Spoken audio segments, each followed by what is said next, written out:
Outdoor adventure won't wait for engine problems. Things like hard starts, rough performance, and lost fuel economy are often caused by fuel gum and varnish buildup. Seafoam can help your engine run better and last longer. Simply pour a can in your gas tank.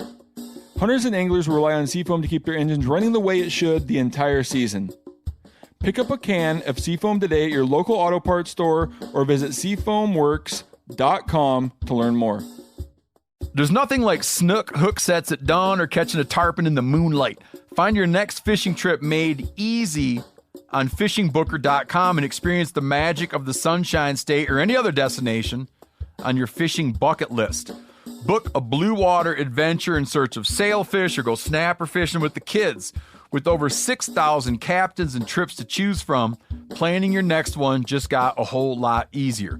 Download the Fishing Booker app on the Google Play or App Store or visit them online at fishingbooker.com to book your trip today. Hey everybody, listen up. I got mega huge news. Meat Eater Live is heading back out on the road. That's right. Join me and the crew. Clay Newcomb, Cal, Yanni, Spencer's going to be there. Phil the Engineer's going to be there. Meat Eater Live headed back out. Now, when you get every ticket, okay? Every ticket you buy, you get a signed copy of our new Meat Eater Outdoor Cookbook. This tour is celebrating the release of the book. Buy a ticket, get a signed copy, Meat Eater Outdoor Cookbook, wild game recipes for the grill, smoker, camp stove, and campfire, which I'll point out is a $38 value. Here's where we're going to go. April 23rd, the Mesa Arts Center in Mesa, Arizona. April 24, the Balboa Theater in San Diego. April 25, the Grove in Anaheim, California. April 27, the Crest Theater in Sacramento. April 29, the Union in Salt Lake City. April 30, the Egyptian in Boise. May 1, the Wilma Theater in Missoula. May 2, the Bing Crosby Theater in Spokane, Washington. May 4, Revolution Hall in Portland, Oregon. And May 5, the last day of the tour, Pantages Theater in Tacoma, Washington. For tickets and more information, visit the events page at themeateater.com. Hope to see you at the show.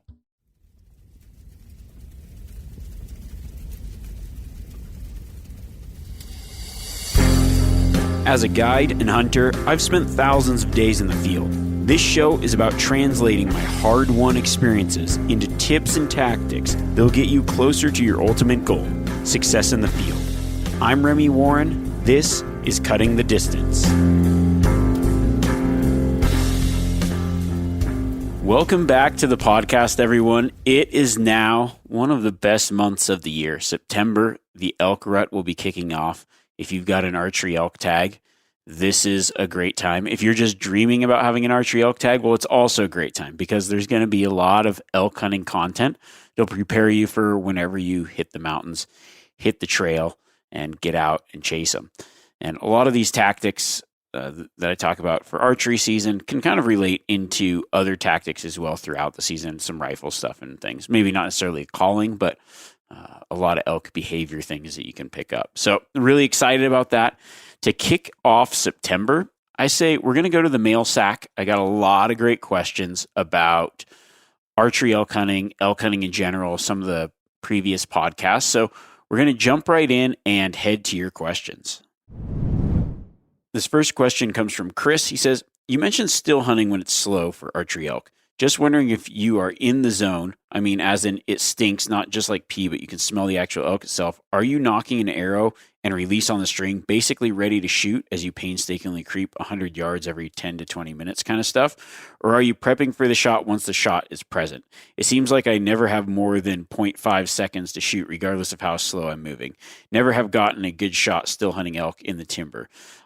He says, I could have taken cows like that before, I guess, but never a bull. Also, if the bull has cows, the cows always see me first. So just curious on your tactic. Thanks, Chris from Idaho. That's a good question, Chris. Yeah, when I'm in the zone, like if I get that feeling, even sometimes when I'm in an area, I'm like, okay, this is good. I'm slowing down. I'm going to kind of creep through here. I do a couple things to prepare. I always have my call in my mouth, step one. And I do that, if it's an area where I'm like, okay, I'm just kind of cruising through, it could be a good spot, but I'm not quite certain that it's the right spot. I have that call in my mouth. The reason that is because that could give me that extra second or the extra time that I need to get ready. So I've got the call ready. That way, if I see an elk that maybe sees me, I could get down, make the call sound, and that elk might think, oh, it's just another cow walking around. I'll make a mew or a cow sound. Or even sometimes if you go in and you happen to blow something out, I'll hit that cow call, and it'll often stop the elk that spooked. Now, if it's a big herd and one elk sees you, the other elk might not know why that elk spooked off, and it might calm her down to be like, oh, something scared me, but it was just another elk. We're okay. And it might calm things down enough to change the situation. Now, when I'm in an area that I'm like, oh, this feels elky, I'm probably going to see a bull in here or moving in, I'm ready. I have an arrow on the string, and I'm creeping through. Now, obviously, people might be like, oh, that's not safe, whatever. Just be careful, especially when you're by yourself. It's not that big of a deal. For me, especially when I'm like self-filming, I've got my camera in one hand, and I have that arrow on the string because the amount of time that it takes to do all the stuff is generally the exact amount of time it takes to miss an opportunity. So I wouldn't say that I have the my release on the string or anything like that, but I'm ready with an arrow knocked. And then when I get out of an area, or if I've got a bunch of crazy stuff to climb over, then I'm like, okay, it's probably not safe to climb over with a arrow, whatever. I'll take it off the string, go through it, put it back on. But I just play it by ear, really. Like if you feel like I'm going to have an opportunity in the next 20 minutes, hour, whatever, yeah, I want to be as ready as possible. And it always includes first having that call, because that, even if you're ready, having that call ready, and just like the second that like, let's say you mess something up and an elk sees you, is like standing and staring, just giving it a little bit of a call and not moving can often be the difference between calming them down. And sometimes you'll do that, and it might get that bull to fire off where he's bedded. Maybe that elk got up, that elk's staring at you. You make a cow sound, the bull gets up, and he might come investigate, or he might even let out a bugle, give you kind of a better indication of where the bull's at. So that's what I do when I'm still hunting through some of that timber. Next question says, hey, Remy, love the podcast. Keep it going. Early season elk hunting. Will you stay out all day and look for bedding areas, or head back to camp midday? Andrew. That's a good question. I know everybody's kind of got their own method and style of hunting. Mine is you can't kill them from camp, so I'm out there all day. Especially, I mean, that's just how I hunt. And I personally can't really nap that well. So if I am going to maybe take a nap or whatever, it'd be on the mountain in the field. But I do find a lot of elk early season in those midday lulls.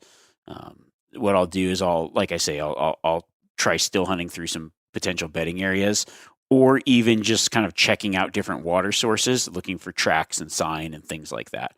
And another really good thing is if it's more open country, glassing midday can actually be pretty successful, because what you're doing is limiting the places that the elk could be. That's it if it's more open country. Like open country, middle of the day can be pretty effective, because you can go, okay, well, here's the potential bedding areas, and you can kind of glass in there and maybe pick up some animals that you might not find otherwise. It might be a good way to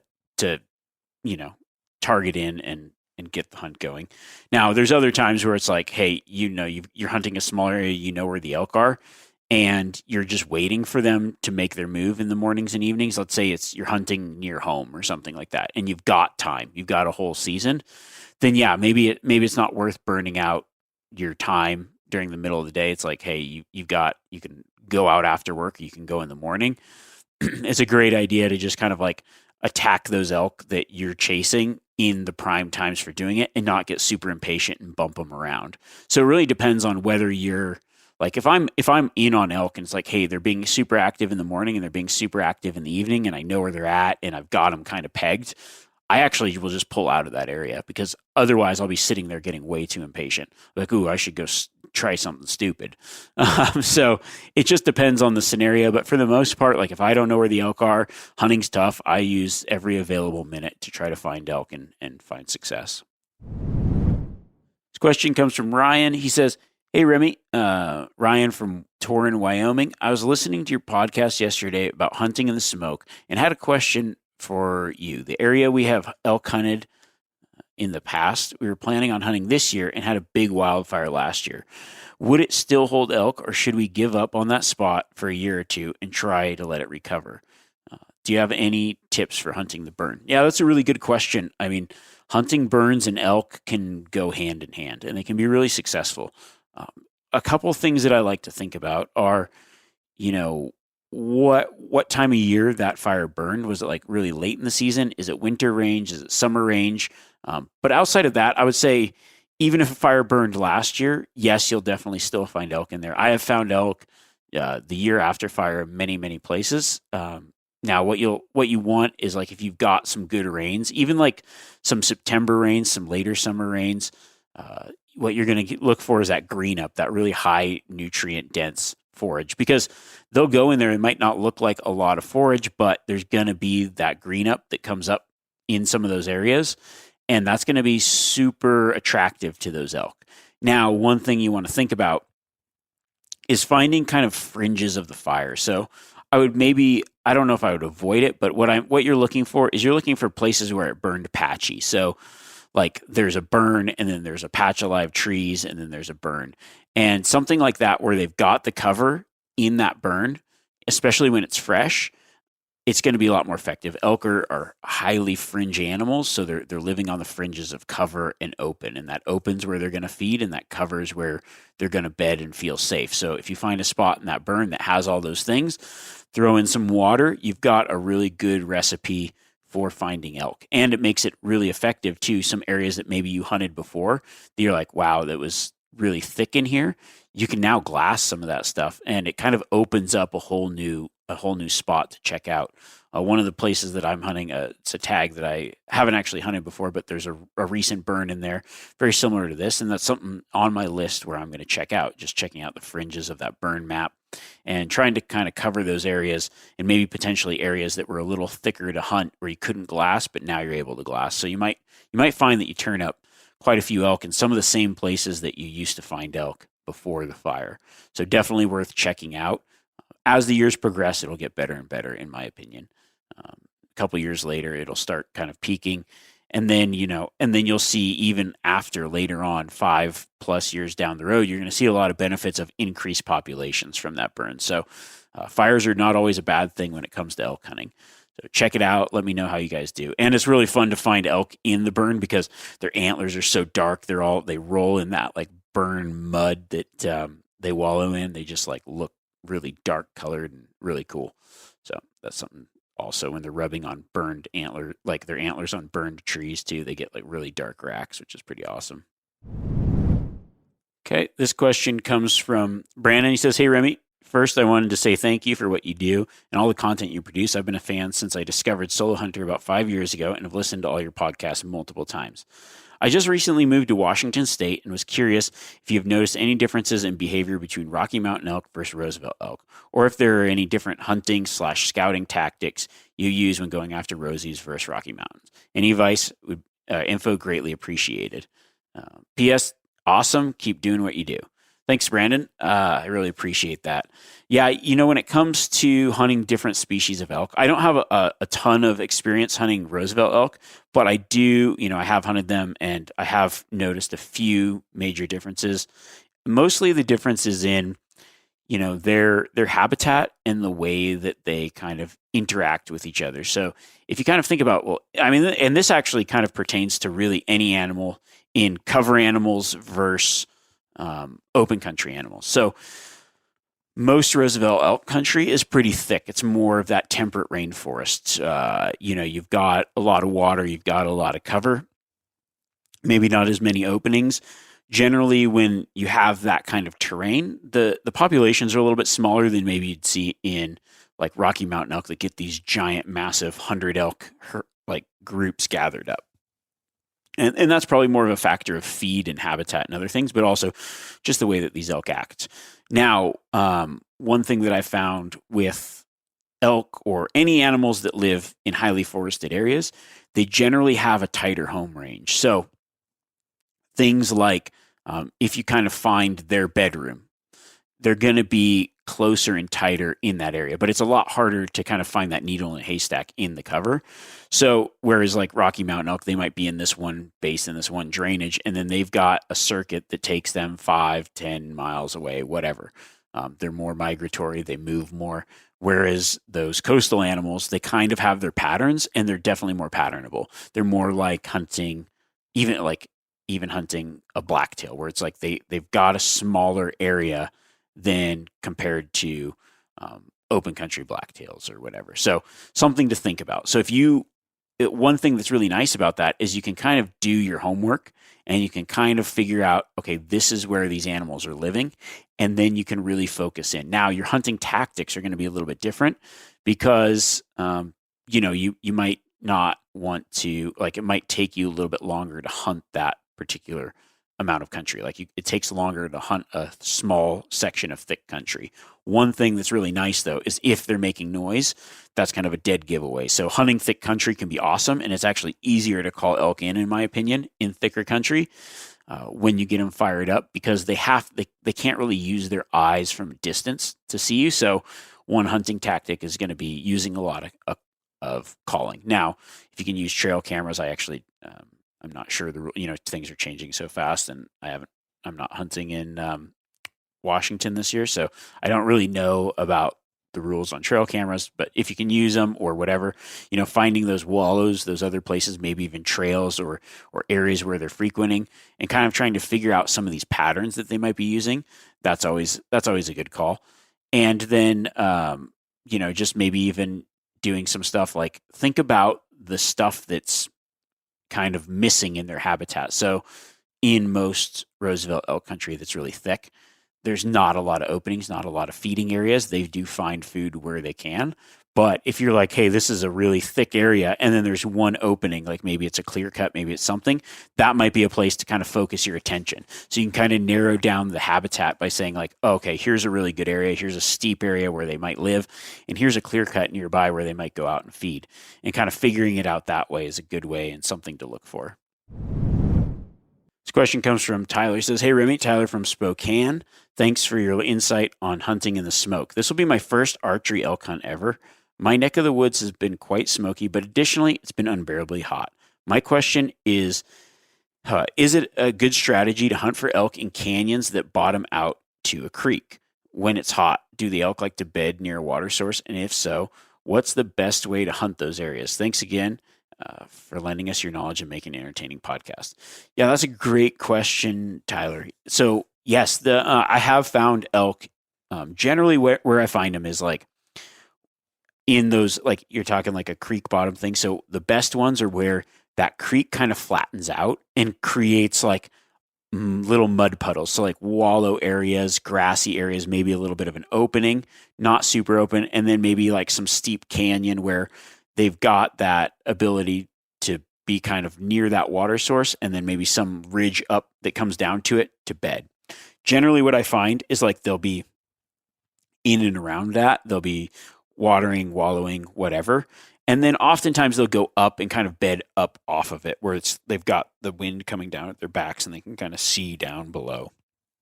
I've had a lot of early hunts where I've kind of run into elk in those scenarios, in those places. It can be difficult to hunt. I remember this one time I found a group of elk. It was a good bull in there. And it was just like I said, like kind of like you think, like it's a steep draw all the way around. In the bottom, there's this one tight area where it's got a lot of timber and then like 3 or 4 benches that feed down into this spot. And it was just like kind of like a little bit of a creek and then mud. And I got the wind right and it was hot. And so I get down in there and I'm just like, I see the bull from ways away. There's like a little bit of a burn scar and he's up on the ridge and there's all these cows around. And I'm like, sweet, dude. So I'm like, I'm going to sneak in because he's just not responding to calls.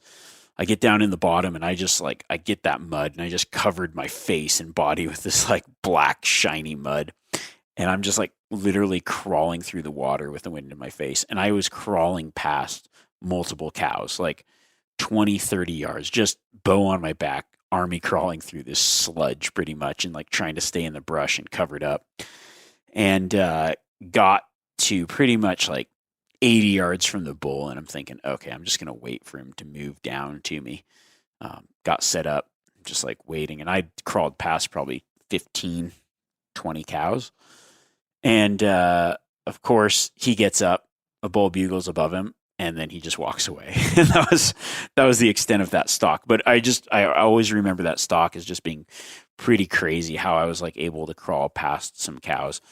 I don't think it had anything to do with the water, but maybe just like covering myself in mud. And then I was just freezing and soaking wet for the rest of the day. That was before I had any good gear. It was just like all cotton stuff too. So luckily it was still pretty hot out. But I say that to say, like, I think in those scenarios, stalking in is a good option. But also, I think if I was more patient, I probably would have gone back in that area a little bit different and said, like, okay, they're using this. In the mornings and evenings, they're probably hitting that water, and then just kind of setting up, whether it's with a tree stand, whether it's with a ground blind, maybe it's just on the ground in a good ambush spot. And then if you get that opportunity, they're using that, cool. If not, like maybe it's too long of a water source and they're changing where they're going, then I would use it as maybe some light cow calling to potentially draw a bull in, and or spot and stalk. So I definitely think that those are good places to check out. If you aren't seeing any sign, then you can kind of move to the next one. It's going to be one of those things where it's like there's probably a lot of creek bottoms that don't have elk, just like anything else, but there are going to be the few that do. And those ones that do are places that you're going to want to focus in on. And then that might change too as the temperature changes. It's only going to be hot for so long. So you might have 3 or 4 days where it's like, man, they're patternable, they're doing this. And then kind of the weather shifts a little bit, and they aren't really doing that anymore. And I found that a lot as well. But I have gotten into a lot of elk in those kind of scenarios.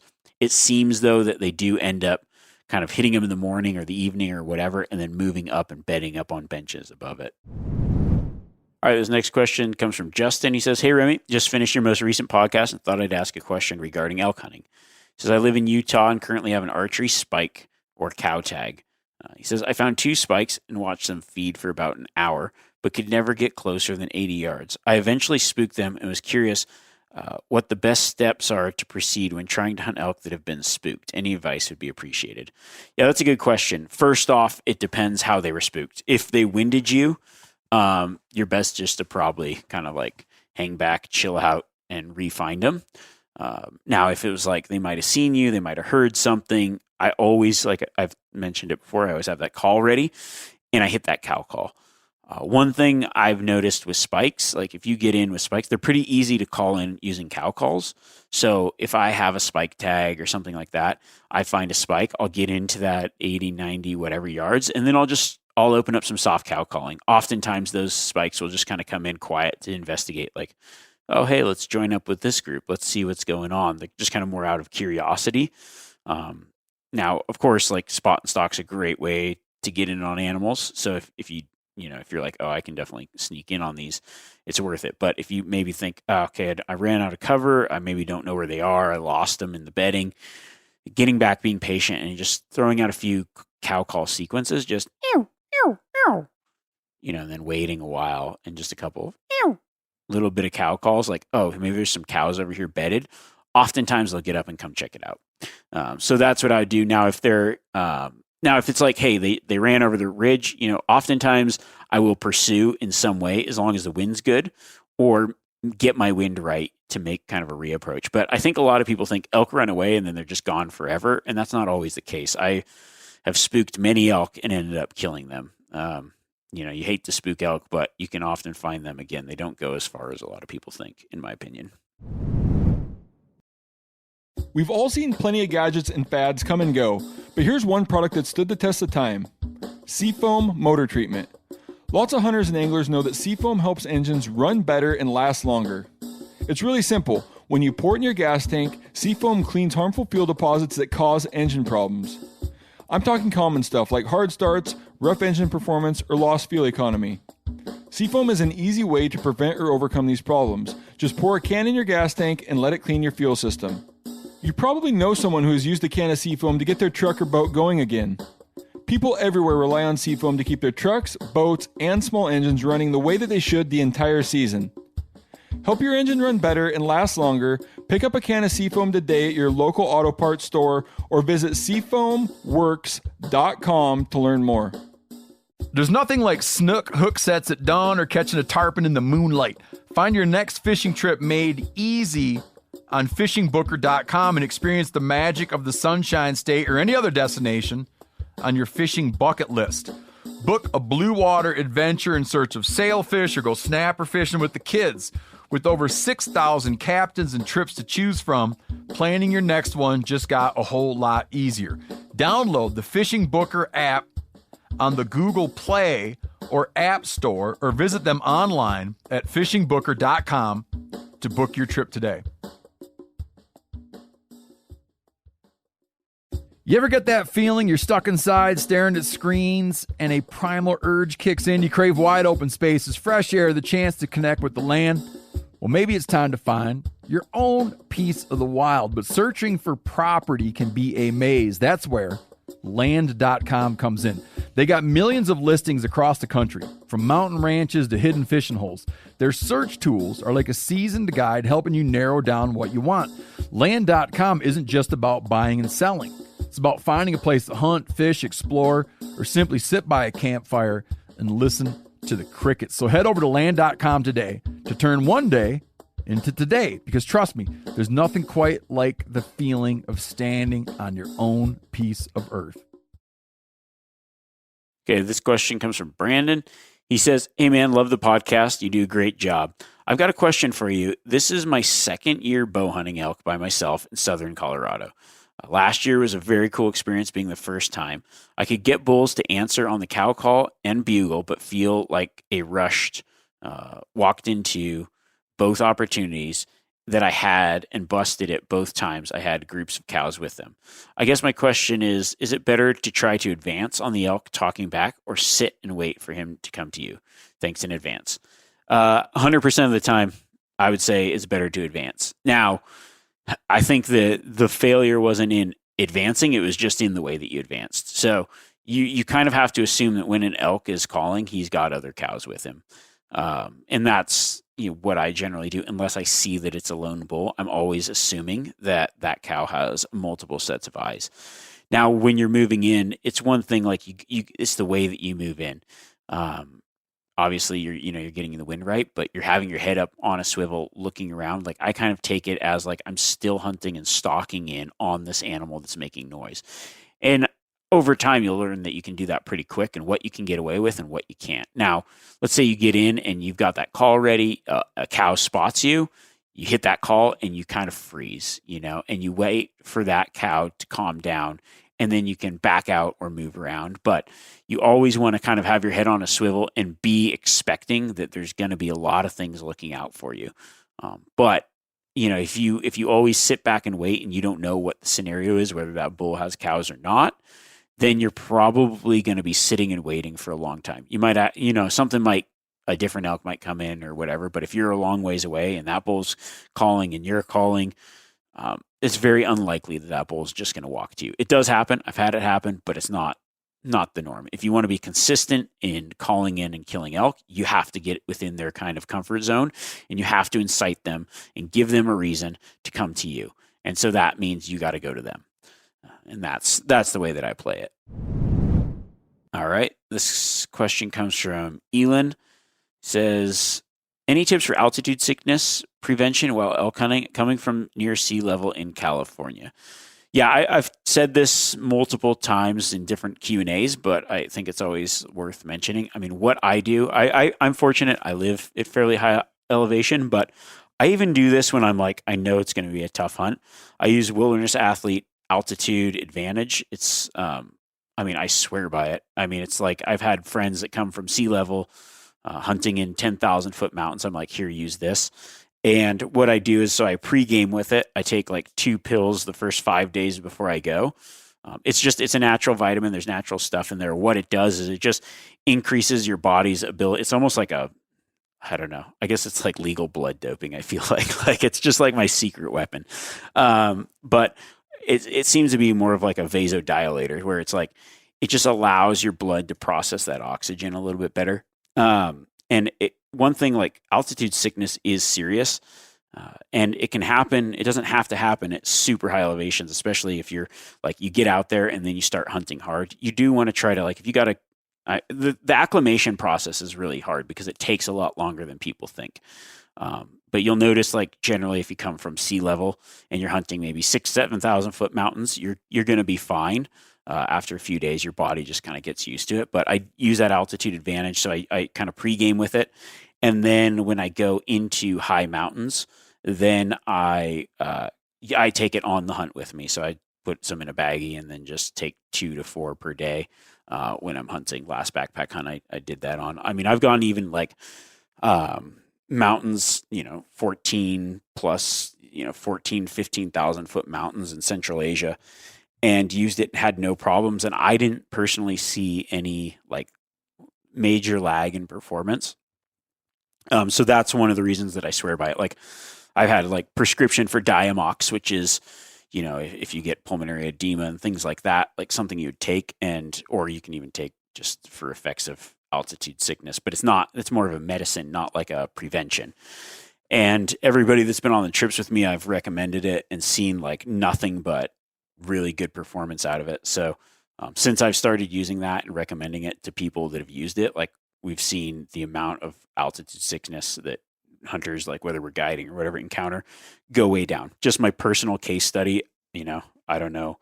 That's just the only thing that I've tried that seems to actually work. So I think it's pretty awesome. And that's why I kind of like promote it all the time, because it's something that I actually believe in. And I've seen work with guys that I've taken out go from sea level to 10,000 plus feet. And like, we used to see a lot of altitude sickness, and now it's kind of cut down a lot just by following that regimen. So that's my recommendation.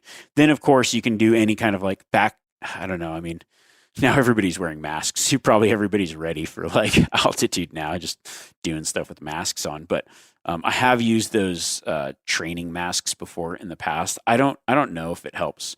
I mean, in some ways it probably does, but just being in shape. And then the other thing is, like, altitude sickness isn't just about the air, but it's also about just like, you got to keep your body in good condition. And that means being well hydrated, like using water supplements so you've got enough electrolytes. Like, you don't want your body to start failing because you don't have enough food, you don't have enough water.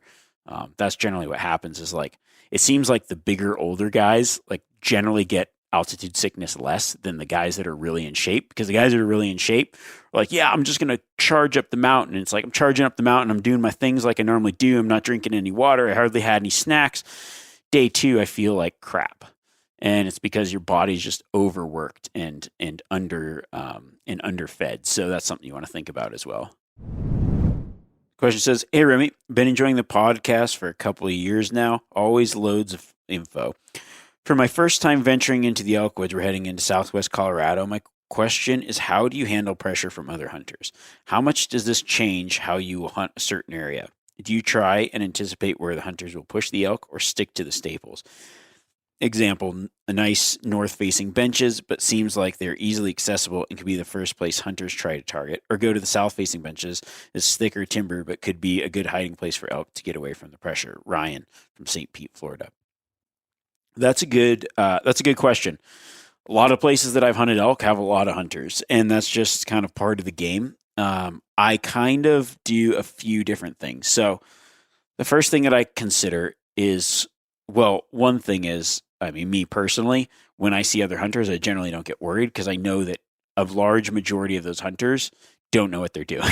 And so I can kind of play to that. Like, there's been times where I've walked down a trail, walking up a trail, guys coming down, like, I haven't seen anything. I get up to the knob and I spot a dozen elk. And so it's like one of those things where you see hunters, but that you can't always assume that those hunters know what you know, or have even like looked for elk. Like, maybe they're just walking around with their head down. Maybe, I don't know what people do out there, but I have encountered that more often than not, where you run into a hunter and it's like, it didn't actually make a difference. It's big country. Their animals are constantly moving. And so sometimes it doesn't make a difference. Now, there are times where it definitely does, like people bumping into the same, like you say, they're going to those easy south faces or whatever. So I'd say in something like that, yeah, if you aren't the first person up on that bench, then you're probably not going to be the first person to run into those elk. They're going to get bumped and they're going to get moved, and they're probably going to go into the timber, in which case after that, then I would probably start focusing on a little bit thicker timber. And then in the mornings and evenings, I'd be set up glassing. And that's just how I would play it. And I think that you'll find success that way. But also, one thing is, hunting seasons, there are other hunters out there. It's part of the game, but I wouldn't necessarily let it discourage you from thinking that you aren't going to find any elk, because people find elk. And animals do get moved around a lot. Like, it's actually sometimes, there's been days, the busier days, sometimes you actually see more elk because they are getting moved, they are getting pushed, they're getting kind of shuffled around. I hate hunting elk that are just moving elk, like they're just in that, I don't even know, like a panic pattern where it's like they're just in survival mode and they're making their rounds. It's a much better to hunt elk that are acting as elk unpressured, but that's not always the case. So I know if you go back, I did an older podcast. I can't remember I could scroll through here, but called it like the pumpkin patch, something like that, just hunting high pressured areas. And that's a good one to kind of think about. And there's a few good tactics in there. So I've done a little bit of everything. Sometimes hunters work for your advantage, especially if it's like, hey, there's going to be a bunch of guys that are whatever, and maybe they're coming up later and you get up real early, you get to the top. Maybe there's a good saddle where the elk are kind of potentially funneling through. Using people to push animals to you definitely works as well. So there's a lot of different tactics, but also I'd say keep in your mind that just because you see someone doesn't mean anything, especially if it's on a road or right at the first part of a trail or something like that. Like, you just have to keep going, because I can't even count the amount of times that I've run into hunters and then seen animals that I'm looking for. Things get missed, things get moved around. So it's not necessarily that big of a deal. Question comes from Chris. He says, "Hey, Remy, love the podcast. I've learned a ton. Really appreciate your hard work. I'll be taking my son out for the first time on an elk hunt this year, and I wonder if you have any tips for making it a fun experience so he wants to come back in the future. I don't mind grinding it out for 9 or 10 days, but don't think he's going to be ready to stick it out that long. Any tips would be greatly appreciated. Keep up the great work and don't stick to one sign-off. A new one every week is always fun to hear. Hope you take my question. Because I'm sure there's lots of other dads out there that want to get their kids out in the field." That's a good question, Chris. I've encountered this not only as a guide, but I take a lot of kids and new hunters out, even just whether it's a kid or a new hunter or whatever. I always kind of like think back to the way that my dad got me into it. Now, I was a special case. Like, I think I was ready to grind it out for 9 or 10 days. When I was a kid, my dad was probably like, geez, this kid just is relentless. But I think one of the things that's really important is involving the people that are with you. Like, if it's somebody that you want to get into hunting and you want them to enjoy the experience, then they kind of have to have a little bit of skin in the game. Like, let them make some decisions. You can go over some spots and say, hey, okay, so here's a couple things I'm thinking. We could go to the top of the mountain here and look and glass this spot, or we could maybe go to this other place. Like, let them be a part of the experience, not just following along. I know success and whatever is awesome and it's great, and you will find that. Being successful is fun for everyone, and that's the whole point of going out. But also there's those other things of like, just involving them in the process of making it fun, but also giving them like some responsibility. Because I think when you're kind of invested, you're like, hey, I picked the spot. Hey, I spotted something. I've got my binoculars and I get to look. And maybe he's got a little hoochie mama type call, like a push button call that gets to use. And it's like, involving them in the hunt where it's not just them following you around, but kind of them getting a good portion of experience, just making some decisions and kind of helping you, and then explaining the things that you're doing and why you're doing them, and just like being positive and really just enjoying that experience. Because when it comes down to it, we're out there for a lot of reasons, and having a good time, bringing someone else into it. Like, I think some of those experiences of just being out with your kid, out with, him out with you, that's going to be something that you remember forever. And one of the reasons that we go out and we do this, and it's really cool to be able to bring family and friends into it. So I think that that's a good way, or a good thing to think about, is involving them in the process. And then also just kind of going at their pace. It doesn't have to be the most grueling, brutal hunt you've ever been on. Maybe sometimes it's just, it's like, okay, we hiked in, we're tired. maybe you drive to a glassing knob and take out the glass and glass for an hour and have some really good snacks and just enjoy your time together, because there's so much to hunting. And I think you really gotta pay attention to those little moments and those little things that you can do to make it fun. Yeah, and have good snacks. That's also top of the list. New hunters love great snacks. So I actually got quite a few questions on this similar topic. Quite a few people from Canada, maybe hunting more prairie lands or some private areas. And then, just quite a few people just asking some similar things about elk tactics, maybe in some smaller plots of land. So this question comes from Fedra. It says, "Hey Remy, first time, long time. I drew a small plot private property elk hunt in prime of the rut, September 16th to 18th. They are managing a high elk population, but I'm only allowed on 350 acres. Do you have any tips for small acreage elk hunting? Thanks."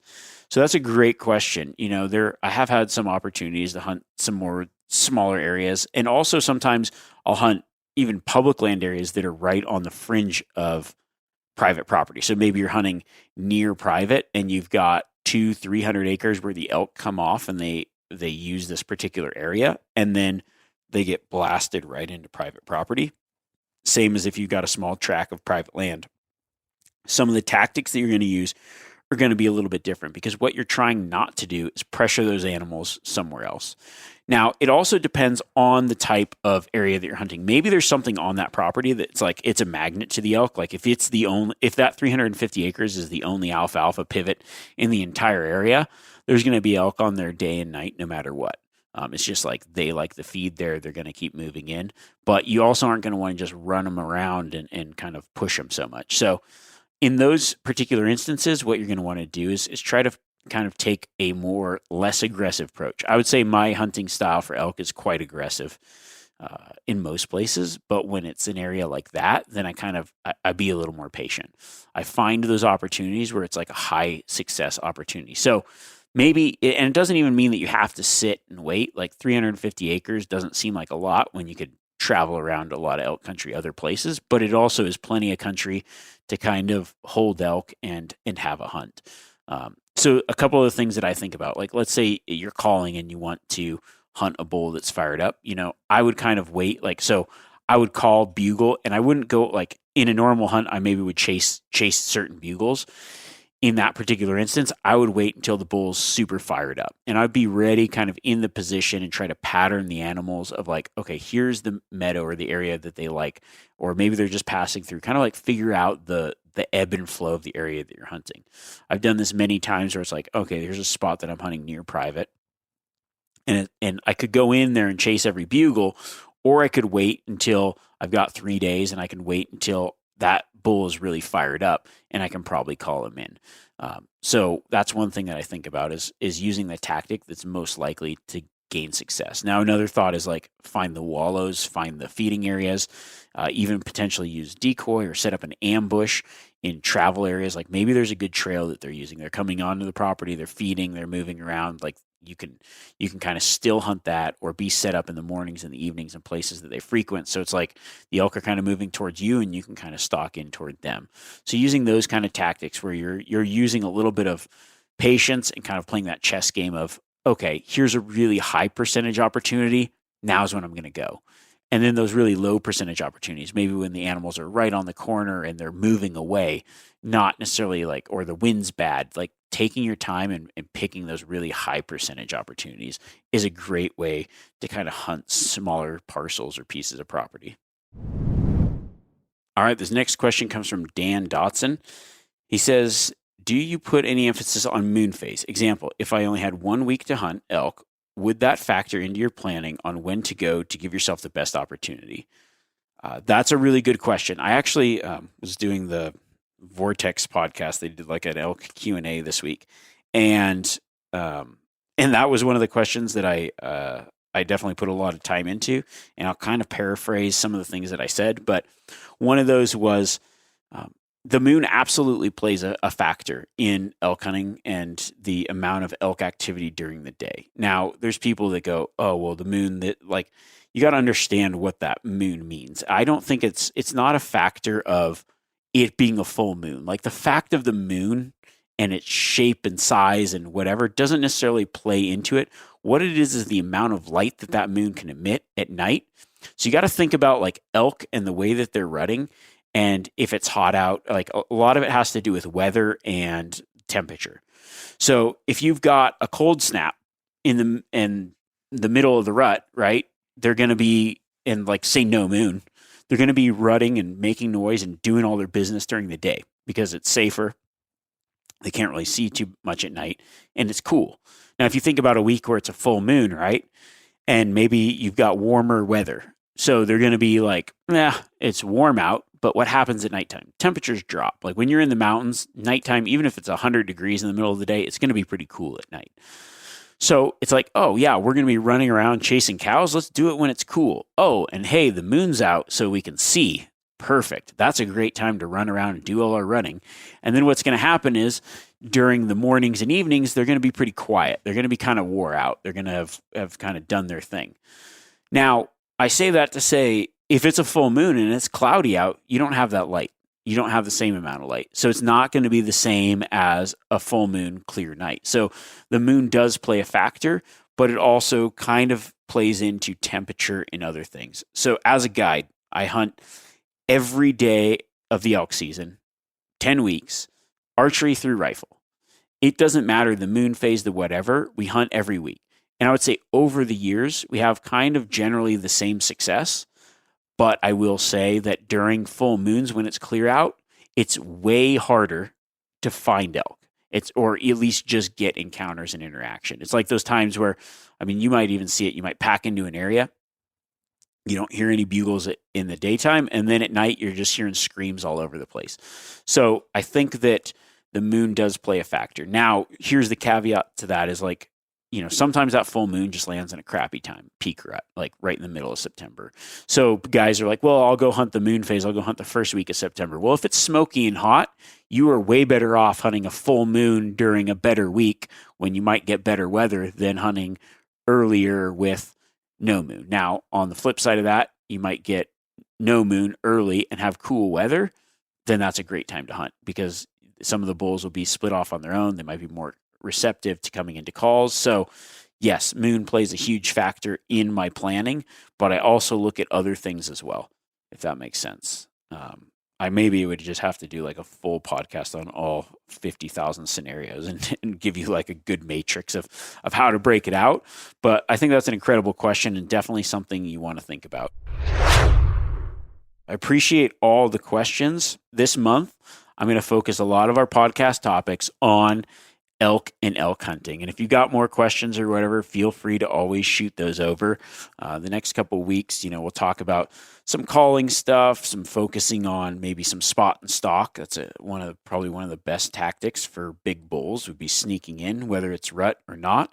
I'll kind of break down some spot and stalk elk tactics, and then some other tactics that should help put you in the tag notching category. Did I say that right? Tag notching. Is notching even a word? We don't know. But cutting a tag category. There we go. That's when in doubt on Cutting the Distance podcast, I just throw the word cutting in and it just makes things like real awesome. But I'm excited to hear from you guys. I love hearing all the success stories. Make sure to shoot me some pictures and whatever. I'm going to continually be putting up older videos and new videos on my YouTube channel so you can kind of check those out. Instagram and whatever, I'll have some hunts you can kind of follow along on my hunts, and then that's where I do a lot of the Q&A answers. So if you're listening to the podcast, you're like, how do I ask a question? Send a direct message to me at Remy Warren, and then as I'm throughout the season, I just screenshot those and read them off on the podcast. So that's the way that's done. I really appreciate everybody. Thank you guys so much for the ratings and listening and sharing it with your friends. I really appreciate that, and actually looked through and see some awesome comments here. We got some, I'll read a couple of these comments. 5-star comment. Great podcast. Keep up the great work. Great podcast. Thanks for all the info. Some of these names are so long. Here's one. Joe Hunter Fisher. It says top-notch information content. The info, tactics, and advice in these podcasts are largely responsible for helping me take my first whitetail last fall. Not only was it my first, but it was on a small pressured public land. Really can't thank you enough. Keep up the great work. Those are the kind of comments I love to see. Guys that are getting out, finding some success, using some of the tactics. Here's one from McDuffie Boy. He says, practical, practical, practical, not just dudes hanging out and talking about hunting. Here's a podcast that teaches you how to be a better hunter. Great podcast, Remy. You've filled a gaping hole in the hunting podcast world. You're a great host, humble and friendly. I like listening to you. Keep it up. Thank you very much. I really appreciate all these kind of comments. It means a lot to me. So thank you guys so much. And until next week, bust those bugles out and make sure to stay in touch. I can't wait to hear your guys' season. I'll share my season. You share your season. We'll all do this hunting thing together. Catch you guys later.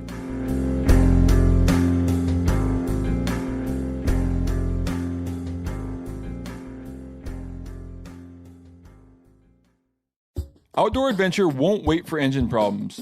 Things like hard starts, rough performance, and lost fuel economy are often caused by fuel gum and varnish buildup. Seafoam can help your engine run better and last longer. Simply pour a can in your gas tank. Hunters and anglers rely on Seafoam to keep their engines running the way it should the entire season. Pick up a can of Seafoam today at your local auto parts store or visit seafoamworks.com to learn more. Hey everybody, listen up. I got mega huge news. Meat Eater Live is heading back out on the road. That's right. Join me and the crew. Clay Newcomb, Cal, Yanni, Spencer's going to be there. Phil the engineer's going to be there. Meat Eater Live headed back out. Now, when you get every ticket, okay? Every ticket you buy, you get a signed copy of our new Meat Eater Outdoor Cookbook. This tour is celebrating the release of the book. Buy a ticket, get a signed copy, Meat Eater Outdoor Cookbook, wild game recipes for the grill, smoker, camp stove, and campfire, which I'll point out is a $38 value. Here's where we're going to go. April 23rd, the Mesa Arts Center in Mesa, Arizona. April 24, the Balboa Theater in San Diego. April 25, the Grove in Anaheim, California. April 27, the Crest Theater in Sacramento. April 29, the Union in Salt Lake City. April 30, the Egyptian in Boise. May 1, the Wilma Theater in Missoula. May 2, the Bing Crosby Theater in Spokane, Washington. May 4, Revolution Hall in Portland, Oregon. And May 5, the last day of the tour, Pantages Theater in Tacoma, Washington. For tickets and more information, visit the events page at themeateater.com. Hope to see you at the show.